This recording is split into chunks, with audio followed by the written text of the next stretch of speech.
जमीयत उलेमा हिंद के अध्यक्ष मौलाना अरशद मदनी ने हिंदू राष्ट्र की मांग को लेकर एक बार फिर तीखा बयान दिया है। उन्होंने कहा है कि हिंदू राष्ट्र का सपना देखने वालों को पड़ोसी देश नेपाल के इतिहास से सबक लेना चाहिए। मदनी ने कहा कि नेपाल में भी एक समय हिंदू राष्ट्र की व्यवस्था लागू की गई थी, लेकिन वह ज्यादा समय तक टिक नहीं सकी और आखिरकार वहां लोकतांत्रिक संविधान के तहत नई व्यवस्था अस्तित्व में आई।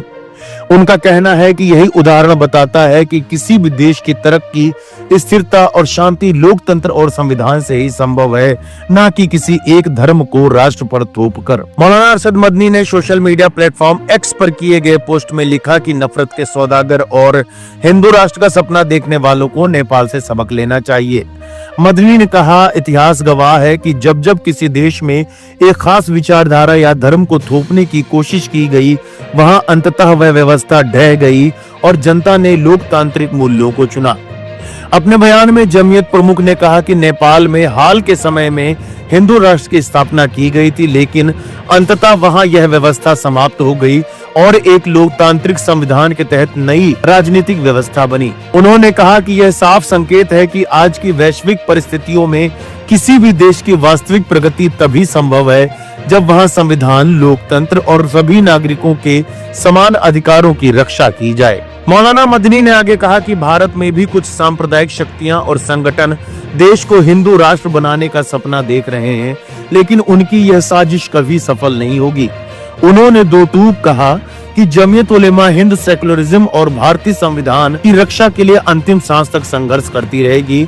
उनके मुताबिक भारत की पहचान विविधता, सह अस्तित्व और संवैधानिक मूल्यों से है और इसे किसी भी सूरत में बदला नहीं जा सकता। मदनी ने अपने बयान में इस्लाम और मुसलमानों को लेकर कहा कि कुछ ताकतें इस्लाम और मुसलमानों दोनों को मिटाने की कोशिश कर रही हैं, लेकिन उन्हें यह समझ लेना चाहिए कि इस्लाम का चिराग कभी बुझ नहीं सकता। उन्होंने इतिहास का हवाला देते हुए कहा कि जिन्होंने भी इस्लाम को मिटाने की कोशिश की वे खुद मिट गए। मदनी ने कहा, इस्लाम का चिराग बुझाने वाले खुद मिट गए, लेकिन इस्लाम हमेशा कायम रहा और रहेगा। मौलाना अरशद मदनी ने अपने संदेश में मुसलमानों से निराश ना होने की अपील भी की। उन्होंने कहा कि मौजूदा हालात से घबराने या मायूस होने की जरूरत नहीं है।